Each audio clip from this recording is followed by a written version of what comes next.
Okay, unang gagawin natin is paano mag-encode. Tama po? Yes. Okay. Aba. For encoding, dito tayo sa menu, yung tatlong tuldok. Usually tatlong tuldok or tatlong guhit po yan. So, click natin Okay. yan. Then, dito tayo sa management. Okay. So, ito yung dashboard mo. Halimbawa, gusto mong i-review pa ano yung mga nagiging sales natin, ano yung best-selling products, anong oras malakas, etc. So, bukod pa dyan, yan kasi quick overview lang ng system. So, pagka gusto mong i-review. Then, bukod pa yung reporting. So, we have reporting dito. Yan naman, madaling intindihin yan since yung terms mismo dito, self-explanatory naman. Pero di-discuss natin yan later on. Okay, punta tayo sa products. Ngayon, kung gusto mong naka-groupings, halimbawa, delata, gatas, kape, yan, pwede. Okay lang. Pero kung hindi naman, diretso ka lang ng encode. Kahit hindi mo na groupings. Okay lang din naman. Ah, Ganun siya. Later on naman, pwede mo siyang i-groupings unti-unti. Ganun siya. Okay? So, ano bang balak mo? I-groupings natin? feeling po i-group siya kasi pagka i-scan overall naman po 'yun, 'di ba? Pero Oo. pagka encode ano ko siya, iba-by category ko para wala akong ma-miss. Yes, so mas maganda. Okay. So, pagka magka-categorize ka, ganito, sir. So, create ka ng new group. Tapos, halimbawa, delata. Kahit anong category name, okay lang. Kasi pwedeng English, pwedeng Tagalog. Pabala. Yan. Delata. Tapos, halimbawa, coffee. Ganyan. Tapos, lagi siyang naka-products. Except, Mm. halimbawa, gumawa ka ng main folder, may subfolder siya. Ano siya? Opo. Okay? Pero madalas naman kasi puro main category ang ginagawa. Tapos, kunwari, cigarette or yosi, ganyan. Cigarettes, Ah, may, biscuits, mga may, ganyan. may yosi ba kayo? Tama? Meron po. Okay. Biscuits, mga ganyan meron din. Yan. Tapos, let's say isa pa. Tapos, pa-prepare na din, sir, ng mga items na related dito. Meron, Sige, sige. meron mga ano. May biscuit ba? Tama? Opo. Okay. Tapos, madalas dito yung, let's say, snack. Machichirya. Yan. Ah, Very common yan, chichirya. Okay. So, let's say we have 5 categories na ginawa.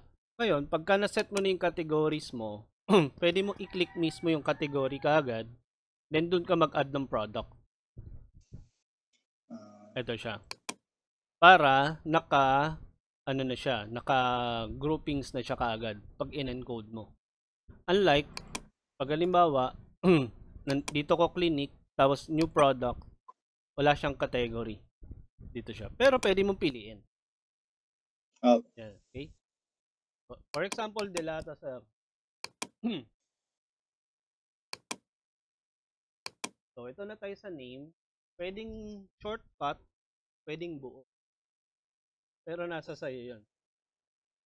Kasi minsan, pag nagkamali yung barcode natin, pwede mo i-search sa pangalan. Ah, Okay? So, ano example mong delata dyan, sir?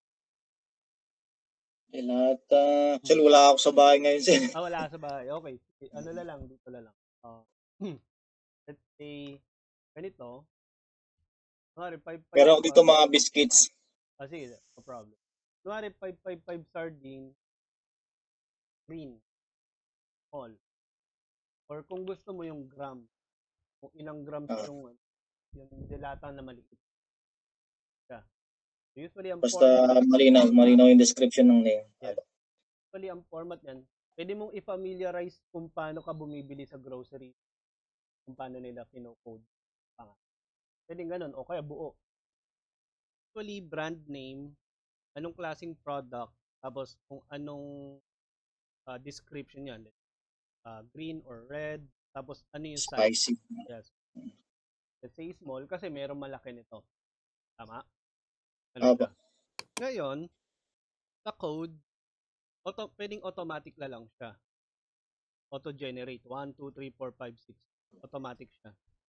Pero sa nag-i-inventory management, ibig sabihin kasi SKU or stock keeping unit na kung saan pag nakita ko yung code, alam ko kung anong product siya kahit hindi ko mabasa yung pangalan. Yun ang ibig sabihin. Pero sa atin Opo. na mga ano lang, basic lang na gumagamit system, pwede ng auto ano. Kasi may pangalan naman. Opo. Pwede mo na i-skip yan. Yun explain lang. Ngayon sa barcode, usually, pag encode mo nung item, o yung hawak mo yung mismong item, i-scanin mo yung barcode. Opo. So may barcode scanner ka dyan, no? Opo, meron lang po. Pero pag wala pong barcode, halimbawa yung mga items na walang barcode, pwedeng mag-generate. Yes po, ito siya.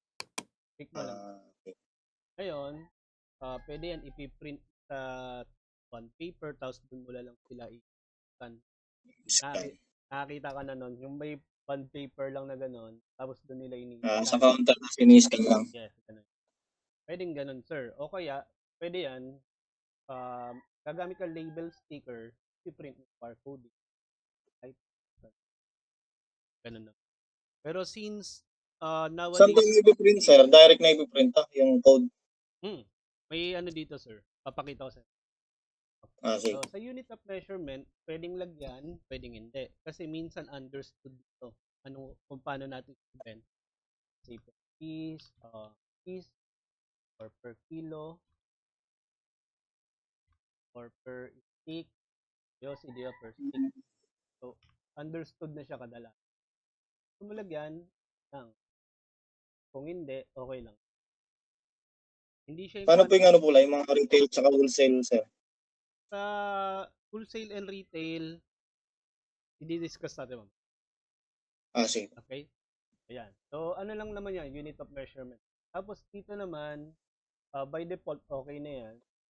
Sa description, okay na din. Sa age restrictions, madalas yun.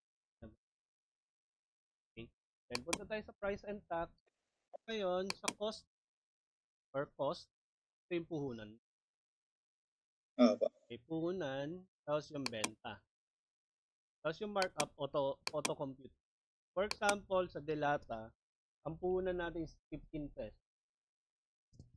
Sa tapos ang bentahan natin, let's say, data. For sure, alam ko mga 80 pesos na yun sa tindahan ngayon. Ayan siya. Pansin mo, nag-compute siya ng 20%. Yun siya. 24 na yung ano yan, sir. Puhunan. Yung sardita? 24 na, sir. Ah, 23 hours 24 na. Depende sa brand. Mostly, Oo. pinakababa na yung 23. Okay. Sige. Siguro sa location yun. Hindi ko rin sure. Di ka mo kabisado ngayon. No? Palagay natin 24, kapunan, tapos ang benta siguro ninyo mga 20. Sample lang naman. 26. Let's say 26 pesos. To have percent. Maliit man, pero may percentage pa rin.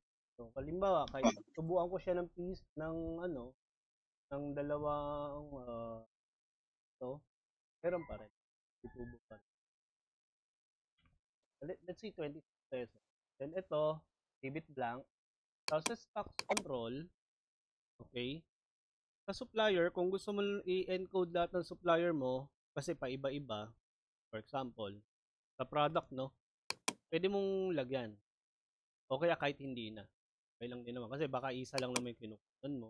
O kaya understood na. Sa reorder point, Kahit wag lang po.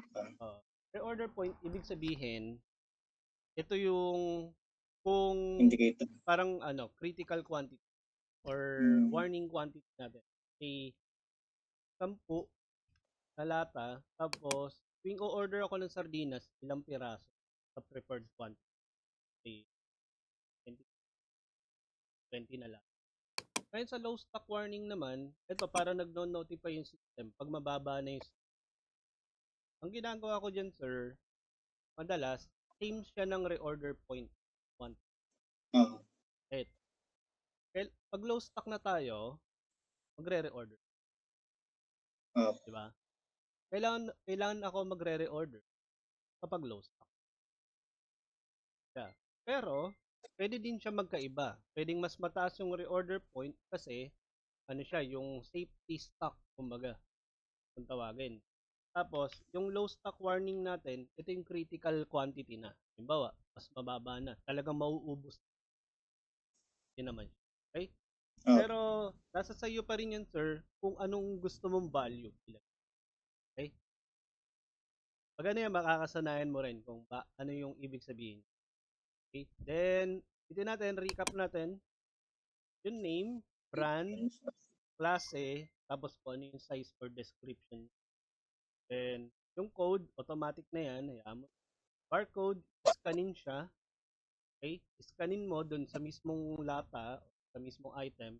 Pero kung wala,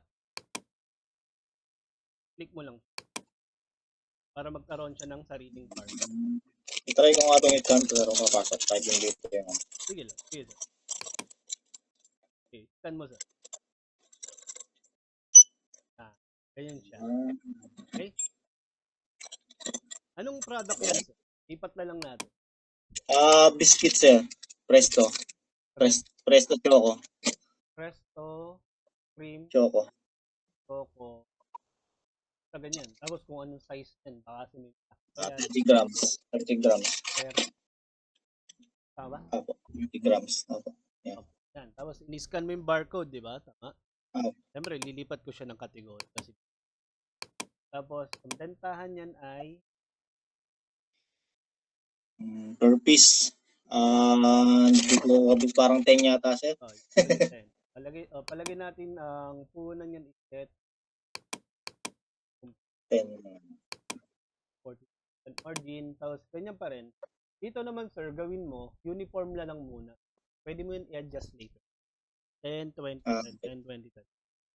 Then, save natin. So, we have biscuit. Okay? Nasundan mo, sir? Oo sir. Paano yung code? Sige, ikaw naman ngayon, sir. I-stop ko yung, yung recording para